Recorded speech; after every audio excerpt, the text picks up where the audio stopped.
Hello बच्चों, कैसे हैं आप सब। आज हम कक्षा 7 के इतिहास को पढ़ेंगे। इतिहास की पाठ्य पुस्तक का नाम है हमारी विरासत। हमारी विरासत में अध्याय 6 में है शहर, व्यापार और शिल्प। शहरों के बारे में, शहरों में होने वाले व्यापार के बारे में और वहाँ के शिल्प के बारे में भी जानेंगे। तो चलिए आप भी मेरे साथ पढ़िए। आपने पिछले अध्यायों में पढ़ा कि मध्यकाल में कई नगरों का विकास हुआ। तो इससे पहले आप पढ़ चुके हैं कि मध्यकाल में नगरों का बहुत विकास हुआ। इन नगरों में कई तरह की गतिविधियां संचालित होती थी और जो नगर थे उनमें बहुत सारे तरह की गतिविधियां होती थी, व्यापार से जुड़ी और प्रशासनिक जो नगर थे उसमें प्रशासन से जुड़ी। कुछ नगर विशिष्ट गतिविधियों के लिए प्रसिद्ध थे। तो कुछ नगर जो थे वे विशिष्ट कुछ गतिविधियों के लिए प्रसिद्ध थे। इन गतिविधियों के आधार पर नगरों को प्रशासनिक नगर, व्यापारिक नगर, मंदिर नगर, पत्तन नगर आदि के नाम से पुकारा जाता था। इस प्रकार कहा जा सकता है कि मध्यकालीन नगरों में काफी विविधताएं थी। तो मध्यकाल में जो नगरे थे उनमें अलग अलग विशेषताएं थी। जैसे कुछ नगर थे जो प्रशासनिक नगर थे, जिसमें राजाओं की राजधानी थी और प्रशासन से जुड़ी कार्य वहीं होते थे। और कुछ थे व्यापारिक नगर। तो व्यापारिक नगर जो थे वहाँ व्यापार से जुड़े कार्य होते थे, व्यापारिक लेन देन होता था। कुछ थे मंदिर नगर। तो ऐसे नगर जिसमें मंदिरों की संख्या अधिक थी और मंदिरों के लिए प्रसिद्ध थे, उन्हें मंदिर नगर कहा जाता था। और कुछ थे पत्तन नगर।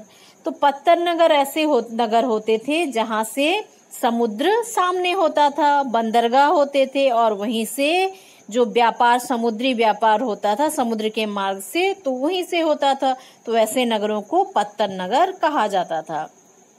तो इन सब से स्पष्ट हो रहा है कि जो मध्यकालीन नगर थे उनमें काफी विविधताएं थी और सबका अपना अलग अलग महत्व था। अब आगे देखते हैं शहरी केंद्रों की विविधताएं। तो शहरी जो केंद्र थे उनमें कैसी विविधताएं थी उसके बारे में हम चर्चा करेंगे। तो जो प्रशासनिक नगर थे उसके बारे में पहले हम देखते हैं।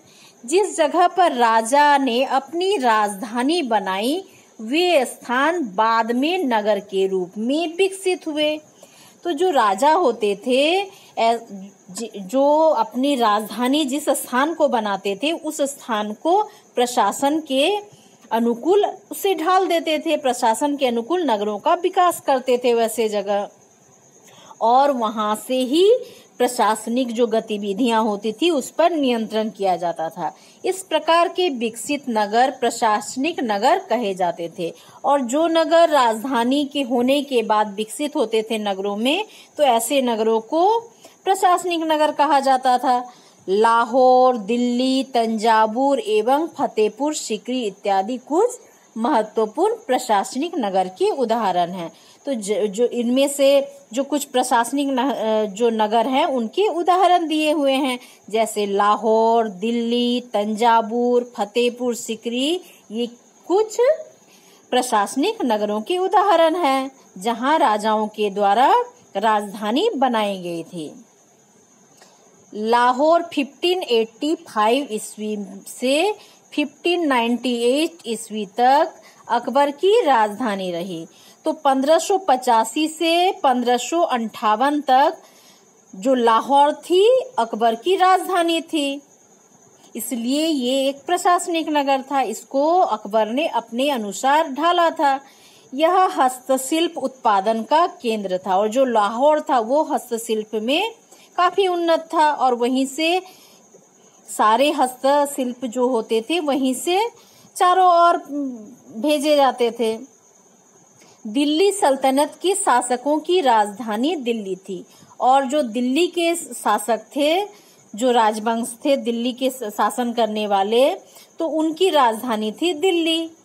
उसके बाद से यह कई शासकों के मुख्य प्रशासनिक केंद्र के रूप में रहा और दिल्ली से पूरे देश पर नियंत्रण करना आसान होता था, इसलिए कई शासकों ने दिल्ली को अपना प्रशासनिक केंद्र बनाया। तंजावुर चोल शासकों की राजधानी थी और तंजावुर जो थी चोल शासकों की राजधानी थी। कावेरी नदी के तट पर बसे इस शहर में राजा राजराज चोल द्वारा निर्मित राजराजेश्वर मंदिर है। तो तंजावुर में कावेरी नदी के तट पर राजा राजराज चोल द्वारा निर्मित एक राजराजेश्वर मंदिर है, जिसे प्रसिद्ध वास्तुकार कंजूर मल्लन राजराज पेरुथचन ने बनाया था। तो इस मंदिर को किसने बनाया था? इसके प्रसिद्ध वास्तुकार थे कुंजर मल्लन राजराज पेरुथचन। यहाँ राजमहल तथा कई अन्य व्यापारिक उत्पादन एवं हस्तशिल्प केंद्र भी थे और तंजावुर में बहुत सारे राजमहल थे, कई व्यापारिक केंद्र थे और उत्पादन और हस्तशिल्प का भी ये केंद्र था। यहाँ के मूर्तिकार उत्तम कांस्य की मूर्तियां एवं लंबे सुंदर घंटा धातु के दीप बनाते थे। तो जो यहाँ के मूर्तिकार थे वे उत्तम कोटि के मूर्तियां बनाना जानते थे और लंबे सुंदर घंटा धातु के दीप बनाते थे। दीप मतलब प्रदीप, जिसमें दिया या फिर दिया जिस नाम से आप जाने, तो दिया का निर्माण भी किया जाता था। देखिए आगे चित्र में ये जो भारत का मानचित्र है, इसमें मध्य और दक्षिण भारत के में व्यापार और शिल्पकारी उत्पादन के प्रमुख केंद्रों को दिखाया गया है। तो व्यापार और शिल्पकारी के प्रमुख जो उत्पादन केंद्र हैं इसमें चित्र में दिखाया गया है मध्य और दक्षिण भारत के। देखिए हम्पी, मछलीपट्टनम, सूरत, जो कलामपुरम, मुर्शिदाबाद, कलकत्ता, पुष्कर, जो अजमेर है, अहमदाबाद है, तो ये सारे, बम्बई है, ये जो के दिखाए गए हैं चित्र में, ये हैं व्यापार और शिल्पकारी उत्पादन के केंद्र। जैसे हम्पी है, मछलीपट्टनम, सूरत, ठीक है, बीदर, बीजापुर, इधर है तंजावुर, मदुरै, मद्रास, बम्बई, इधर ऊपर कलकत्ता, अहमदाबाद, अजमेर, ये सारे शिल्प और व्यापार के केंद्र हैं। अब है मंदिर, नगर एवं तीर्थ स्थान। तो इसके पहले आपने व्यापारिक नगर देखे, अब है और प्रशासनिक नगर देखे। वही व्यापार के और कला के भी केंद्र होते हैं, शिल्प के भी केंद्र होते हैं। अब है मंदिर, नगर एवं तीर्थ स्थान। तो जो मंदिर नगर थे उनमें मंदिर, प्रसिद्ध मंदिरों को बनाया गया था और वे तीर्थ स्थान के रूप में भी प्रसिद्ध थे। मध्यकाल में विभिन्न स्थानों पर कई मंदिर बनाए गए। तो इससे पहले जब शासक और इमारतों में आपने देखा तो बहुत सारे राजा क्या करते थे, अपनी वैभवता को दिखाने के लिए, अपनी शक्ति को प्रदर्शित करने के लिए मंदिरों का निर्माण करते थे और जिससे उनकी लोगों के मध्य उनकी जो वैभव ऐश्वर्य का प्रचार होता था। तो इसलिए कई स्थानों पर बहुत सारे मंदिरों का भी निर्माण किया गया था राजाओं के द्वारा। कालांतर में इनमें से कुछ स्थान नगरों में परिवर्तित हुए और जहां मंदिरों का निर्माण किया गया था उसके आसपास नगरों का भी विकास हुआ, जिन्हें मंदिर नगर कहे जाने लगे। मंदिर अक्सर समाज और अर्थव्यवस्था दोनों के लिए ही अत्यंत महत्वपूर्ण होते थे और मंदिर समाज के लिए आवश्यक है, धर्म का केंद्र है और अर्थव्यवस्था के लिए भी जो मंदिर हैं बहुत महत्वपूर्ण होते थे। अपने अध्याय में पढ़ा था कि मंदिरों को प्राय राजाओं के द्वारा ही बनाया जाता था। जो मंदिर का निर्माण कौन करते थे? राजा करते थे। इस कार्य से वे विभिन्न देवी देवताओं के प्रति अपना भक्तिभाव दर्शाते थे। तो उनके जो इष्ट देवता होते थे राजाओं के, राजवंशों के, तो वे उनकी मंदिर बनाते थे, जिससे वे ये भी प्रदर्शित करते थे कि हम इस भगवान के, इस देवता के कितने भक्त हैं। वे मंदिर धार्मिक अनुष्ठान एवं पर्वोत्सव मनाने के केंद्र होते थे और जो मंदिर होते थे वहाँ जो धार्मिक अनुष्ठान होते थे, कोई पर्व होता था तो वहीं मनाया जाता था। इस अवसर पर अनेक तीर्थयात्री भी शामिल होते थे और कुछ विशेष दिन होता था जिसमें पूरे देश से या फिर विदेशों से भी तीर्थयात्री आते थे उस जगह पर धार्मिक अनुष्ठान करने के लिए, पर्व मनाने के लिए। तीर्थयात्री तथा पुरोहित पंडित के लिए भोजन की व्यवस्था भी होती थी और जो तीर्थयात्री आते थे, पुरोहित पंडित आते थे, उनके लिए भोजन की भी व्यवस्था रहती थी, भोज का आयोजन रहता था। ये सभी कार्य राजाओं के द्वारा किए गए अनुदान एवं तीर्थयात्रियों के द्वारा दिए गए चढ़ावे से संपन्न होता था। तो इसके लिए तो खर्च होता था, मंदिर की देखरेख, भोजन की व्यवस्था, भोज की व्यवस्था। तो इसमें खर्च का वहन राजा के द्वारा जो अनुदान दिया जाता था, राजा जो दान करते थे उससे, या फिर जो तीर्थयात्री आते थे उनके द्वारा जो चढ़ावा मंदिर में चढ़ाया जाता था उससे ही मंदिर का खर्च निकलता था। कालांतर में मंदिरों के आसपास बड़ी संख्या में पुरोहित, पुजारी, शिल्पी, कामगार, व्यापारी आदि बसने लगे। तो जो मंदिर नगर थे उनमें मंदिर के आसपास नगर बसने लगे। तो ये नगर कैसे बसे? तो जब मंदिर का निर्माण हुआ तो मंदिर में पुजारी की आवश्यकता है, पुरोहित की आवश्यकता है, शिल्पी चाहिए, कामगार चाहिए, तो और व्यापारी भी। जब इतने सारे लोग होंगे तो व्यापारी भी रहेंगे।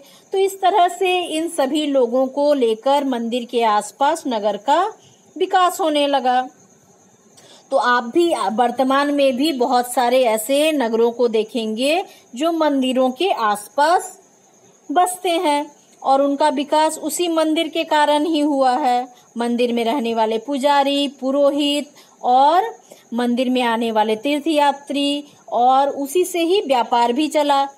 मंदिर में पूजा करने के लिए प्रसाद लेंगे या फिर बाकी जो तीर्थयात्री आएंगे तो यहाँ स्मृति स्वरूप कुछ ले आएंगे। तो इस तरह से आप अभी भी देखेंगे कुछ जो धार्मिक स्थल हैं हमारे देश में, तो या फिर जो मंदिर हैं उसके आसपास भी बहुत सारे नगर विकसित हुए हैं। तो मध्यकाल में भी ऐसा ही हुआ था। इस प्रकार मंदिर नगरों का विकास हुआ। इस तरह मंदिर जो नगर है इसका विकास हुआ। ऐसे नगरों के कई उदाहरण मिलते हैं। गुजरात में सोमनाथ, मध्य प्रदेश के भिल्लस्वामी मतलब भिलसा या विदिशा, आंध्र प्रदेश में तिरुपति, तमिलनाडु में कांचीपुरम, मदुरै आदि प्रमुख मंदिर नगर थे। ये सारे मंदिर नगर थे, जैसे गुजरात का सोमनाथ और मध्य प्रदेश में भिल्लस्वामी जो था, आंध्र प्रदेश में तिरुपति जो मंदिर था उसके आसपास भी नगरों का विकास हुआ। पुरोहित वहां रहने लगे, शिल्पी रहने लगे, व्यापारी रहने लगे। तो इस तरह से मंदिर नगरों का विकास होने लगा।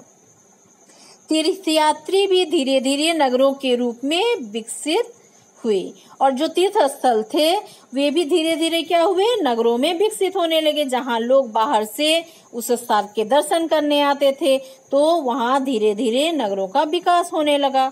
उत्तर प्रदेश में वृंदावन, तमिलनाडु में तिरुवन्नमलाई एवं राजस्थान में अजमेर आदि ऐसे नगरों के उदाहरण हैं।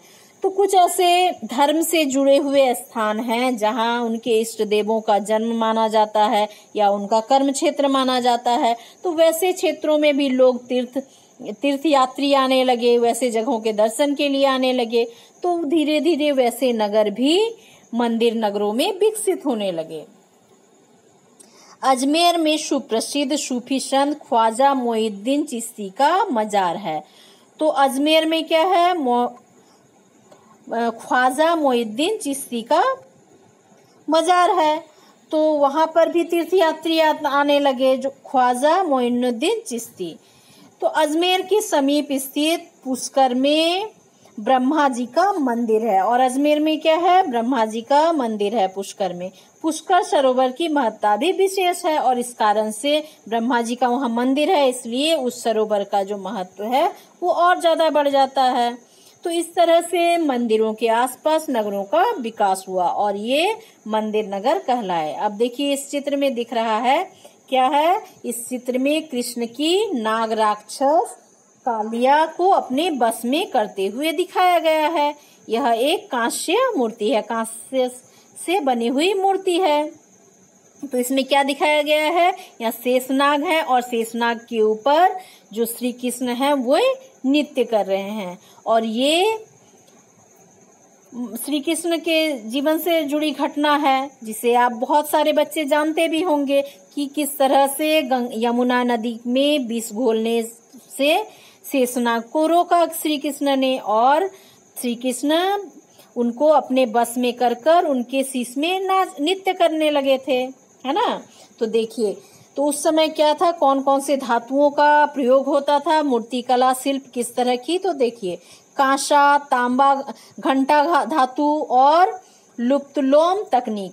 तो अभी इससे पहले हमने पढ़ा था कि घंटा धातु का प्रयोग घंटियों को बनाने के लिए, दीपों को बनाने के लिए किया जाता था। कांसा का प्रयोग मूर्तियों के बनाने में किया जाता था। तो कांसा या जो घंटा धातु है वो तांबे और रांगे मतलब टीन, तांबा और टीन का मिश्र धातु है। जो कांसा है वो भी तांबा और टीन का मिश्र धातु है, और जो घंटा धातु है वो भी तांबा और टीन का मिश्र धातु है, दोनों को मिलाने से बना है। लेकिन घंटा धातु में रांगे का अनुपात अपेक्षाकृत अधिक होता है। तो इसमें अनुपात का बस अंतर है।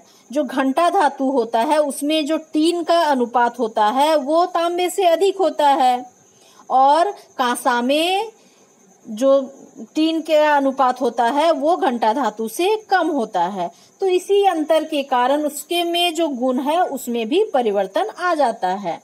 इससे घंटे जैसी ध्वनि निकलती है। जो घंटा धातु है उसमें मंदिर की जो घंटियां बनती थी उसी धातु का प्रयोग किया जाता है। जब आप मंदिर में घंटी को बजाइएगा तो उसमें एक आवाज निकलती है और वो काफी दूर तक जाती है।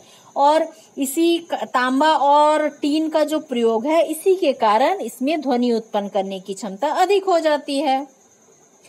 चोलकालीन कांस्य मूर्तियां लुप्तलोम तकनीक से बनाई जाती। लुप्तलोम, ये शब्द से ही स्पष्ट है कि मोम को मूर्तियों के बनाने में उपयोग किया जा रहा है और बाद में ये लुप्त हो जा रही, मतलब इसको वहां से हटा दिया जा रहा है। तो पद्धति क्या है उसे देखते हैं। इस प्रविधि के अंतर्गत मोम की एक प्रतिमा बनाकर चिकनी मिट्टी का लेप लगाया जाता। तो इसमें क्या किया जाता है कि मोम का एक मूर्ति बना दिया जाता है। मोम से मूर्ति बनाया जाता था और मोम का जो मूर्ति होता था उसके ऊपर चिकनी मिट्टी का लेप लगाया जाता था, और इसे सूखने के लिए छोड़ दिया जाता था। जो चिकनी मिट्टी का लेप मोम की मूर्ति के ऊपर लगाया जाता था उसको सुखाया जाता था, और पूरी तरह सूखने के बाद इसे गर्म किया जाता था। और जब चिकनी मिट्टी सूख जाती थी तब इसको गर्म किया जाता था। और आपको पता है कि जब गर्म किया जाएगा तो मोम क्या है, मोम पिघलने लगेगा और वो तरल हो जाएगा, ताकि मोम पूरी तरह से पिघल जाए। और गर्म इसलिए किया जाता था ताकि मोम जो है वो पिघल जाए। और पिघलने के बाद क्या होता था, मोम पूरी तरह से पिघल जाए। पिघलने के बाद मिट्टी के आवरण में एक छोटा सा छेद बनाकर सारा पिघला हुआ मोम बाहर निकाल लिया जाता था।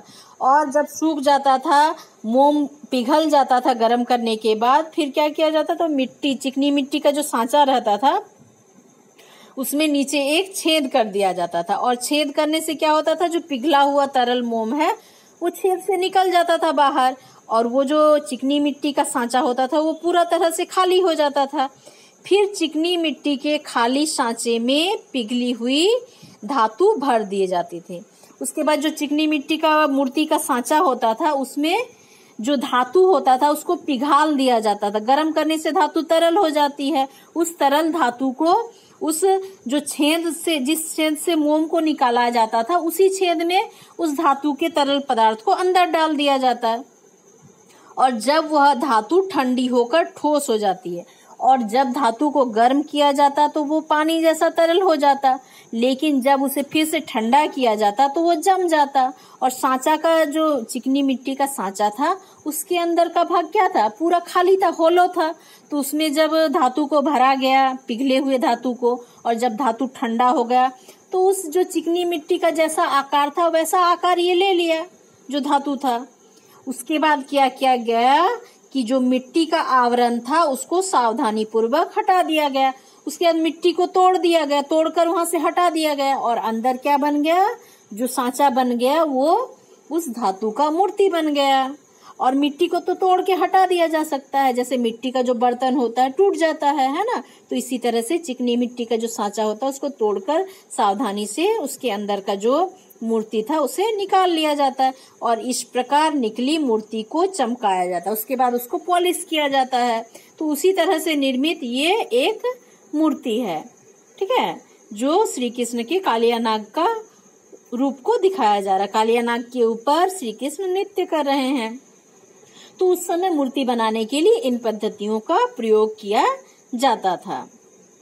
अब आगे देखते हैं पत्तन नगर। अब हो गया प्रशासनिक नगर, हो गया, अब क्या हो गया, मंदिर नगर भी हो गए। अब क्या है, पत्तन नगर एवं व्यापारिक नगर। पत्तन नगर और व्यापारिक नगर दोनों का एक दूसरे से संबंध है, क्योंकि पत्तन नगर से ही होकर बंदरगाह से होकर समुद्र में समुद्री व्यापार के लिए जहाजों को छोड़ा जाता था और जो जहाज आती थी वहीं आकर रुकती थी।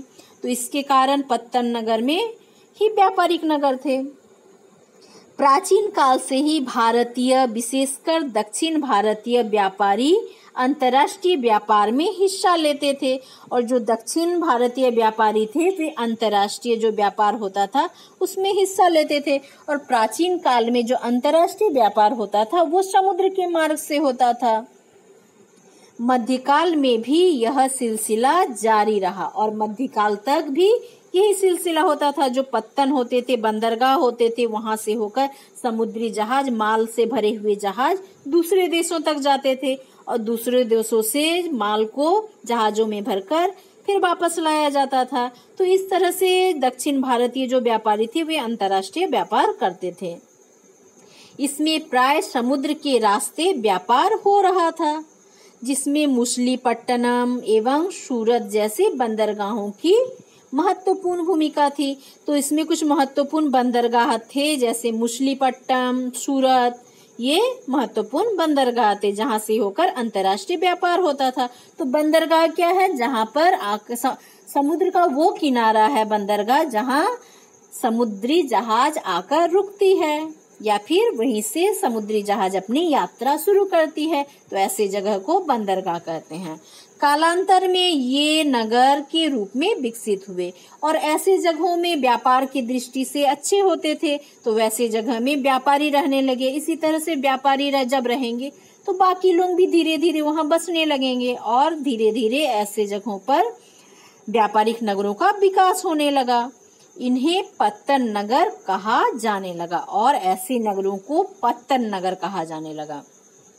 कुछ शहर बड़े व्यापारिक शहरों के रूप में विकसित हुए और कुछ ऐसे शहर थे जो बड़े बड़े व्यापारिक शहर के रूप में विकसित हुए। पश्चिम बंगाल में हुगली नदी के तट पर मुर्शिदाबाद रेशमी वस्त्रों के प्रमुख केंद्र के रूप में उभरा। तो उसी में एक था पश्चिम बंगाल का हुगली नदी के तट पर एक बसा हुआ शहर था मुर्शिदाबाद और मुर्शिदाबाद में रेशमी वस्त्रों के जो उत्पादन होता था और यहाँ से व्यापार भी होता था। तो रेशमी वस्त्रों का ये प्रमुख केंद्र बनकर उभरा, जो 1704 ईस्वी में बंगाल की राजधानी बनी और जो मुर्शिदाबाद थी वो पश्चिम बंगाल की राजधानी 1704 ईस्वी में बनी। बंगाल का कासिम बाजार सूती वस्त्र का एक महत्वपूर्ण व्यापारिक नगर था। तो बंगाल का जो काशी बाजार था वो भी सूती वस्त्र के लिए एक महत्वपूर्ण व्यापारिक नगर था। तो वे जो व्यापारिक नगर था वो सूती वस्त्र के लिए प्रसिद्ध था, कासिम बाजार। तो देखिए बाजार का एक दृश्य यहाँ दिखाई दे रहा है, कितने सारे लोग हैं। तो सूती वस्त्र के लिए वो तो विख्यात था, लेकिन साथ में तो दूसरी आवश्यकताएं भी है मनुष्य की। तो इस तरह से काफी व्यापारी वहां आकर बसने लगे। देखिए उस समय का ये बाजार का एक दृश्य है। अब देखिए बड़े और छोटे व्यापारी, तो किस तरह के व्यापारी होते थे उसके बारे में भी थोड़ा जान लेते हैं। जब व्यापारिक नगरों के बारे में जाना तो अब व्यापारियों के बारे में भी जानते हैं। व्यापारी कई प्रकार के हुआ करते थे। तो व्यापारी भी कई तरह के होते थे, कुछ छोटे, कुछ मध्यम और कुछ बड़े व्यापारी होते थे। उनमें कुछ बड़े व्यापारी, कुछ छोटे व्यापारी एवं बंजारे थे। तो कुछ तो बड़े बड़े व्यापारी होते थे जिनका व्यापार का विस्तार बहुत ज़्यादा था, और कुछ छोटे छोटे व्यापारी भी होते थे जो सीमित क्षेत्रों में व्यापार करते थे, और कुछ बंजारे भी होते थे जो अपने सामानों को लेकर एक जगह से दूसरे जगह घूमते रहते थे और व्यापार करते थे। छोटे व्यापारी सीमित क्षेत्रों में वस्तुओं की खरीद बिक्री करते थे, जबकि जो बड़े व्यापारी होते थे वे उनका जो व्यापार क्षेत्र था बहुत ज्यादा फैला हुआ था, बहुत ज्यादा विस्तृत था। कुछ बड़े व्यापारियों के पास बड़े जहाज भी थे। तो कुछ जो बड़े व्यापारी थे बहुत धनी थे, उनके पास बड़े बड़े जहाज भी होते थे और वे अंतर्राष्ट्रीय व्यापार करते थे समुद्री मार्ग से, जिससे उनके सामुद्रिक व्यापार में मदद मिलती थी, और वे उन्हीं जहाजों में सामान भरकर विदेशों में भेजते थे और उन्हीं जहाजों से विदेश से सामान मंगाते थे। बंजारे के बारे में आप लोग आगे के अध्याय में पढ़ेंगे, लेकिन मैं इसके बारे में थोड़ा बता देती हूँ। बंजारे क्या होते थे? ऐसे व्यापारी होते थे जो अपने जैसे बाकी छोटे और बड़े व्यापारी एक जगह पर रहकर अपना व्यापार करते थे, लेकिन जो बंजारे होते थे वे अपने परिवार के साथ, अपने सामानों के साथ एक जगह से दूसरे जगह व्यापार करते हुए घूमते रहते थे।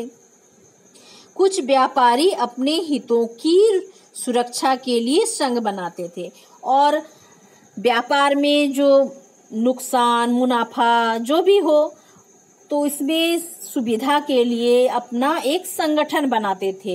यदि किसी व्यापारी को किसी चीज में दिक्कत हो, कोई नियम कानून में दिक्कत हो या कोई धोखा दे दे, तो इन सब मामलों में निपटारा के लिए उनका एक संगठन बनता था। जैसे वर्तमान में भी सभी लोगों का अपना अपना संगठन होता, तो उस समय भी ये व्यवस्था होती थी उनमें। ये संघ सामूहिक व्यापार में रुचि रखते थे और ये जो संघ होते थे वे सामूहिक जो व्यापारी होते थे उनका संगठन होता था और ये सामूहिक व्यापार में रुचि रखते थे। उनका जो व्यापार होता था वो भी सामूहिक रूप से होता था। उस समय दक्षिण भारत में मणिग्रामम और नानादेशी ऐसे दो प्रसिद्ध संघ थे। तो वैसे जो संघ होते थे, जो व्यापारियों का संघ होता था, उसमें दो प्रसिद्ध संघ थे। एक था मणिग्रामम और दूसरा था नानादेशी, जो बहुत ज्यादा प्रसिद्ध थे।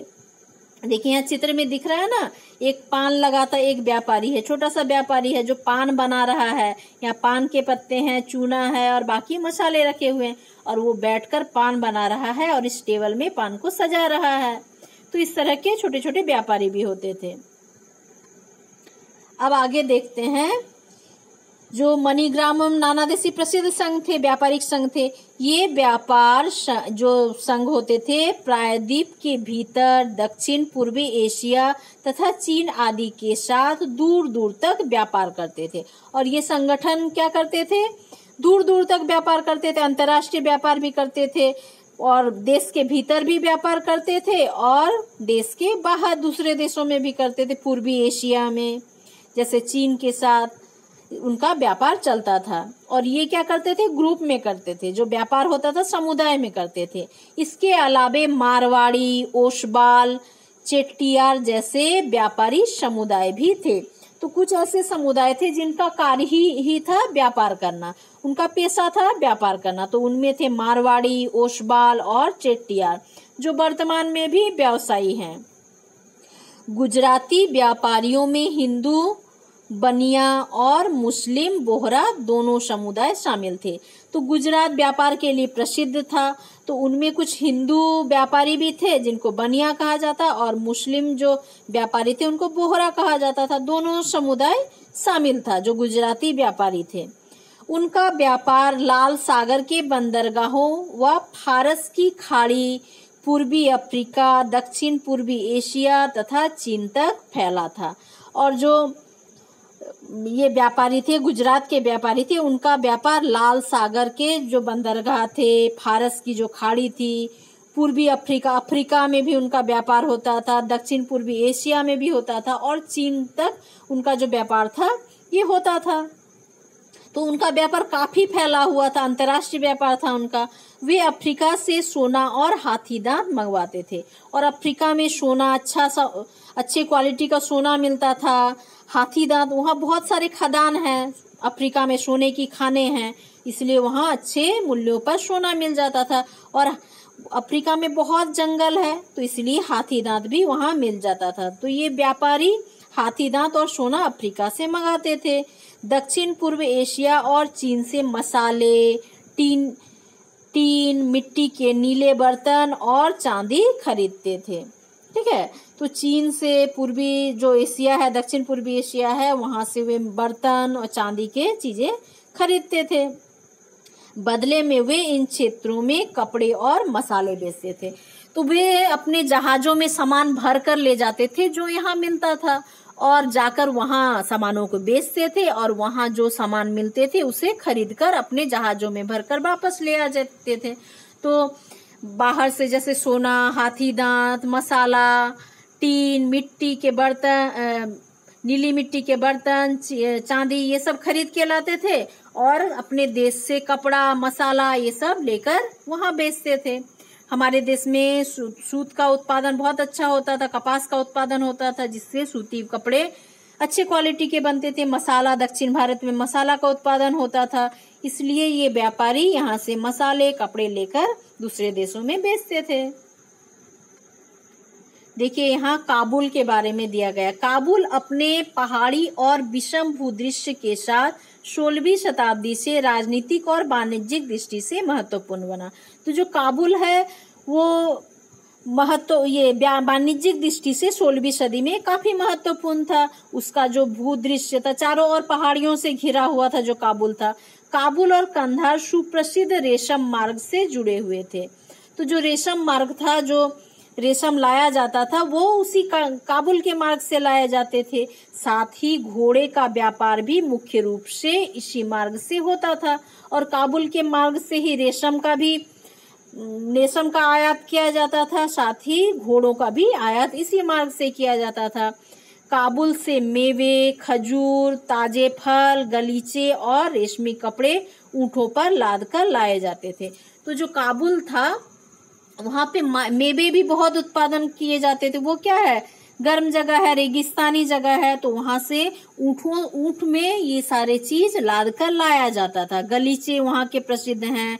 ताजे फल, जो मेवे होते थे, सूखे मेवे, खजूर, वहां से लाए जाते थे, और महाद्वीप तथा अन्य भागों में बेचा जाता था। वहां से लाकर महाद्वीपों में बेचा जाता था।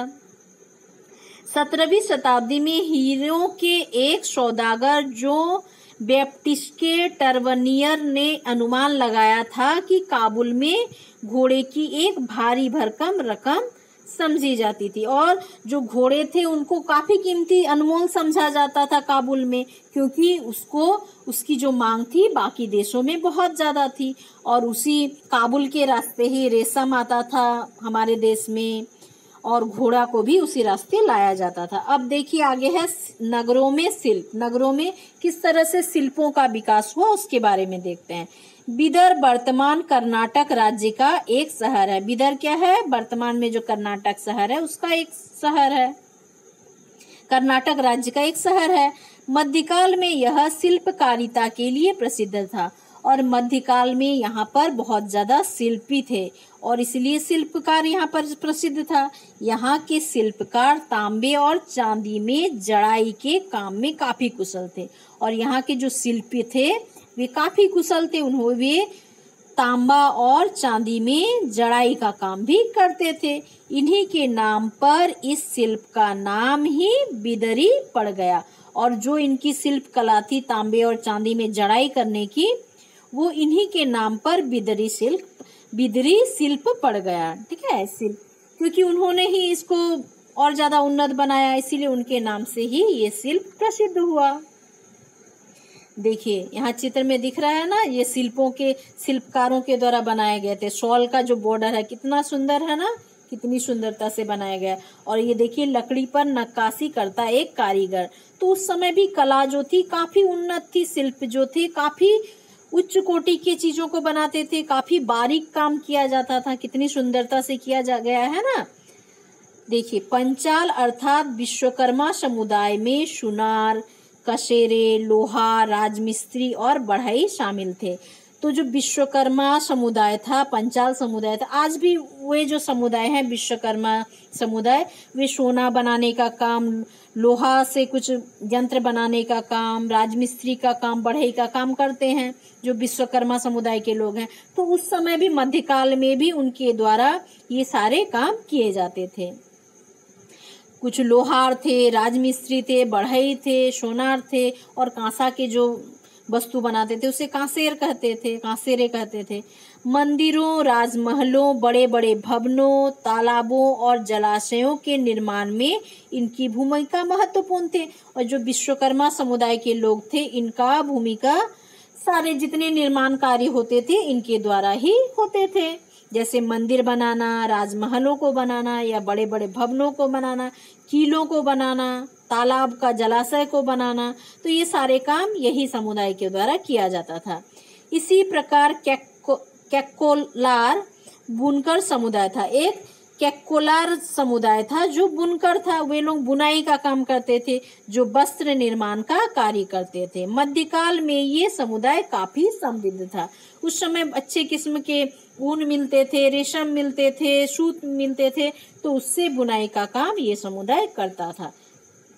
तो देखिए यहाँ पीतल का मोमबत्ती दान है, कितना उत्कृष्ट उस समय की कला थी। देखिए कितनी बारीकी से काम किया गया था इसके ऊपर। तो वहाँ के वे जो कारीगर थे काफी दक्ष थे। अब देखिए हम्पी, मुसलीपट्टम और सूरत नजदीक से एक नजर से देखते हैं। हम्पी की वास्तुकला का सौंदर्य। हम्पी विजयनगर साम्राज्य की राजधानी थी। हम्पी क्या थी? विजयनगर जो साम्राज्य था उसकी राजधानी थी। हरिहर और बुक्का नाम के दो भाइयों ने इस साम्राज्य का स्थापना किया था। किस साम्राज्य का? विजयनगर साम्राज्य का स्थापना हरिहर और बुक्का नामक दो भाइयों ने किया था। कब किया था? 1336 ईस्वी में किया था। कृष्णदेव राय के शासनकाल में हम्पी अपनी समृद्धि की चरम सीमा पर थी। तो कृष्णदेव राय जो थे उस जो वंश थे उसके काफी प्रसिद्ध राजा थे। आप काफी कहानियां भी उनके नाम से सुनेंगे। वे उनके दरबार में जो तेनालीराम थे, कृष्णदेव राय के जैसे अकबर के दरबार में बीरबल थे, बहुत ही बुद्धिमान थे, उसी तरह कृष्णदेव राय के दरबार में थे तेनालीरामा, और उनकी काफी कहानियां आप सुने भी होंगे शायद। तो उनके शासनकाल में हम्पी का जो समृद्धि था वो बहुत ज्यादा बढ़ा, मतलब चरम सीमा पर पहुंच गया, इतना उन्नत हुआ। यह स्थापत्य कला, व्यापार आदि के लिए प्रसिद्ध था। और हम्पी व्यापार के लिए, स्थापत्य कला, यहाँ की जो स्थापत्य कला थी मतलब निर्माण कला थी, वो उसके लिए वो काफी प्रसिद्ध हुआ। हम्पी कर्नाटक के कृष्ण और तुंगभद्रा नदी की घाटी पर स्थित है। और जो हम्पी है वो कर्नाटक में है, और उसकी वहाँ दो नदियां हैं, कृष्ण और तुंगभद्रा, और इसकी घाटी पर ही हम्पी स्थित है। इसके 3 दिशाओं में खड़ी चट्टानों की प्राकृतिक दीवारें हैं। तो इसके 3 और क्या है? जो खड़ी चट्टानें, मतलब ऊंचे ऊंचे चट्टान है, और ये दीवार के रूप में काम करता है, जो इसको सुरक्षा भी प्रदान करने का काम करता है। वर्तमान में यह खंडहर के रूप में मौजूद है। और ये जो उस समय के जो दीवार हैं या फिर जो राजाओं के घर हैं, वे खंडहर के रूप में अवस्थित हैं अभी भी। हम्पी के शानदार खंडहरों से पता चलता है कि यहाँ काफी समृद्धिशाली साम्राज्य थे। तो वहाँ का जो खंडहर है उसको अभी भी देखकर ऐसा आप अनुमान लगा सकते हैं कि वहाँ के जो शासक थे कितने समृद्धिशाली थे। देखिए यहाँ पे विट्ठल भगवान का एक पत्थर से बना रथ दिखाया गया। तो उस समय की देखिए जो शिल्पकार थे, शिल्पी थे, कितने उच्च कोटि के थे और कितने उम्दा उनकी रचनाएं होती थी। देखिए ये एक रथ है, विट्ठल भगवान का एक रथ है जिसमें कितना सुंदर, ये पत्थर से ही निर्मित है पूरा रथ। यहाँ जो हाथी बना है वो भी पत्थर से ही निर्मित है। तो ऐसी आकृति अभी निर्माण बहुत कम होती है। जैसा प्राचीन काल में जो तकनीकी था उसमें भी कम, ज्यादा तकनीक नहीं थे, लेकिन फिर भी इतनी सुंदर सुंदर जो कलाकृतियों का उस समय स्थापत्य कला का काफी विकास हुआ था। तो उसको जो खंडहर थे उसको देखकर आप अनुमान लगा सकते हैं कि वहाँ के जो शासक थे कितने समृद्धिशाली थे। यहाँ की किलेबंदी उच्च कोटि की थी। और किला क्या होता है? अपने साम्राज्य को सुरक्षित रखने के लिए राजा अपने साम्राज्य के चारों ओर किला बना देते थे, जिससे कि कोई शत्रु उसमें प्रवेश ना कर सके। तो वहां की जो किलाबंदी थी वो भी काफी उच्च कोटि की थी, जिससे कोई शत्रु प्रवेश नहीं कर पाता था। किले की दीवारों को शिलाखंडों को आपस में फंसाकर बनाया गया था। और जो किले की दीवार बनी थी, चारों तरफ से जो दीवार से घेरा जाता था, वो दीवार जो पत्थर के टुकड़े होते थे, शिलाखंड मतलब पत्थर के टुकड़े होते थे, उसको आपस में फंसा दिया जाता था, एक दूसरे को आपस में अटका दिया जाता। जैसे कुछ पत्थर यदि इस तरह के हुए तो कुछ पत्थर को इस तरह से यहाँ पर फंसा दिया जाता था। तो इस तरह से वो उनका एक सांचा तैयार हो जाता था। तो उसके जो दीवार थी इसी तरह से बनाया जाता था। और इसमें गारे चूने जैसे किसी भी जोड़ने वाले मसाले का प्रयोग नहीं होता था। तो सोचिए उस समय की जो कला थी कितनी उन्नत थी कि बिना कोई जोड़ने वाला, जैसे अभी क्या है, दो ईंट को जोड़ेंगे तो उसके बीच में सीमेंट लगाया जाता था, लेकिन वो पत्थरों को इस तरह से जोड़ा जाता था कि उसमें गारे चूने किसी भी जोड़ने वाले चीजों का प्रयोग नहीं होता था। तो प्राचीन काल में जो भवन होते थे उसमें गारे का चूने का प्रयोग किया जाता था पत्थरों को जोड़ने के लिए। लेकिन यहाँ जो खंडहर प्राप्त हुए हैं, खंडहर जो अभी देखने को मिलता है, उसमें बस पत्थरों को एक दूसरे के साथ फंसाया गया है, लेकिन उसमें किसी भी तरह के गारे का प्रयोग नहीं हुआ है। हम्पी की वास्तुकला विशिष्ट प्रकार की थी और उसकी जो वास्तुकला थी बहुत उन्नत थी। वहां भव्य मेहराब और गुंबद से युक्त शाही भवनों का निर्माण किया जाता था। वहां स्तंभों वाले कई विशाल कक्ष बने हैं और बहुत विशाल विशाल कक्ष भी बने थे, जिनमें मूर्तियों को रखने के लिए स्थान भी होते थे। और जो विशाल कक्ष होते थे उनमें मूर्तियों को रखने का स्थान होता था, जहां कई सुंदर मंदिर बनवाए गए थे। और वहां बहुत सारे सुंदर सुंदर मंदिर भी थे, विरूपाक्ष मंदिर एवं विठल स्वामी मंदिर, जहां की तत्कालीन वास्तुकारिता के अनुपम उदाहरण हैं। जो विरूपाक्ष मंदिर है या विठल स्वामी मंदिर है, उसको देखकर आप उस समय का जो अद्भुत निर्माण कला था उसके बारे में अंदाजा लगा सकते, कितना उत्कृष्ट था। जैसे ऊपर आपने विठल भगवान का पत्थर से बना रथ देखा, तो वो भी उसी विठल स्वामी मंदिर का ही अंश है। तो इस तरह से वहां की उन्नत कला को आप वहां अभी जो उसके अवशेष हैं उसको देखकर अंदाजा लगा सकते हैं। हम्पी में विठल स्वामी मंदिर सबसे ऊंचा था और जो विठल स्वामी मंदिर था हम्पी का सबसे ऊंचा मंदिर था। मंदिर का भीतरी भाग काफी लंबा था और इसके बीच में ऊंची वेदिका बनी हुई थी। मंदिर का जो भीतरी भाग था काफी लंबा था और उसके बीच में क्या था, वेदिका, मतलब जहाँ पे हवन वगैरह किया जाता है वैसा जगह बना हुआ था। विठल भगवान का रथ एक ही पत्थर को काटकर बनाया गया है। मंदिर के निचले भाग में सभी जगह सुंदर नक्काशी की गई। और जो ये विठल भगवान का जो पत्थर का रथ बनाया गया है वो एक ही पत्थर को काटकर पूरा जो रथ है वो एक ही पत्थर का बना हुआ है। तो सोचिए कितनी कला का उपयोग किया गया है उस समय। मंदिर के निचले भाग में सभी जगह सुंदर नक्काशी और सुंदर सुंदर नक्काशी, जैसे ये रथ में भी सुंदर नक्काशी दिख रहा होगा आपको, नक्काशी की गए। मंदिर सांस्कृतिक गतिविधियों के केंद्र होते थे और संस्कृति की पहचान होती थी। यहाँ सारे सांस्कृतिक कार्य में आयोजन होते थे, तो इसलिए ये हमारे जो संस्कृति है उसका गतिविधि का केंद्र होता था जो मंदिर होते थे। उन दिनों हम्पी में महानवमी पर्व एक महत्वपूर्ण पर्व होता था। तो जो महानवमी का पर्व होता था वो वहाँ बहुत उत्साह के साथ मनाया जाता था और लोग मंदिरों में इस पर्व को मनाने के लिए इकट्ठा होते थे। तो जितने पर्व त्योहार होते थे, धार्मिक अनुष्ठान होते थे, वे इन मंदिरों में ही होते थे। वहाँ सुव्यवस्थित बाग बगीचे भी थे और सुंदर से बने हुए बगीचे भी थे, जिनमें बने कमल और टोंडों की आकृति मूर्तिकला के नमूने थे। और उसमें जो मूर्ति बने थे वे टोंडों और कमल जो मूर्तिकला के बहुत अच्छे नमूने हैं जो कमल बने हुए थे। और बागीचे भी बहुत सुंदर थे। 15वीं 16वीं शताब्दी ने अपने समृद्धि काल में हम्पी कई वाणिज्यिक और सांस्कृतिक गतिविधियों का केंद्र था।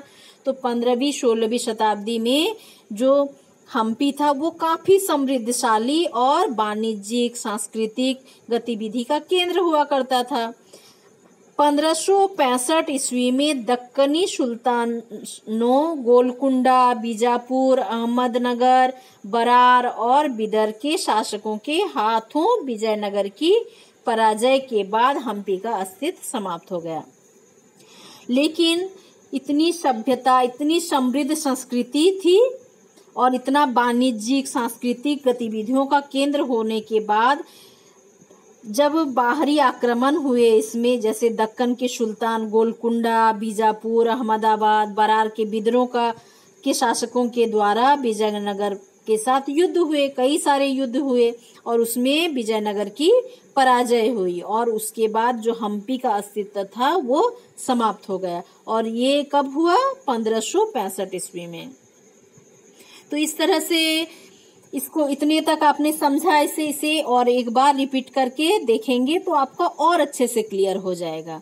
और आशा करती हूँ आप इसे समझे होंगे और इसको अच्छे से पढ़ेंगे। ये इस चैप्टर का पार्ट 1 है, लेकिन चैप्टर और भी बाकी है। यहाँ इसके बाद भी काफी कुछ है जिसे हम नेक्स्ट पार्ट में पढ़ेंगे और इस चैप्टर का ये पार्ट 1 है। इसलिए इसको पूरी अच्छी तरह से समझने के लिए इसका पार्ट 2 भी जरूर देखेंगे। और यदि आपका पिछला कोई चैप्टर छूट गया है या फिर आने वाले चैप्टर आपको चाहिए तो आप चैनल को सब्सक्राइब कर लेंगे, तभी आपको पूरा अच्छे से क्लियर होगा। तो आज के लिए इतना ही और मिलते हैं इसके नेक्स्ट पार्ट में। Thank you.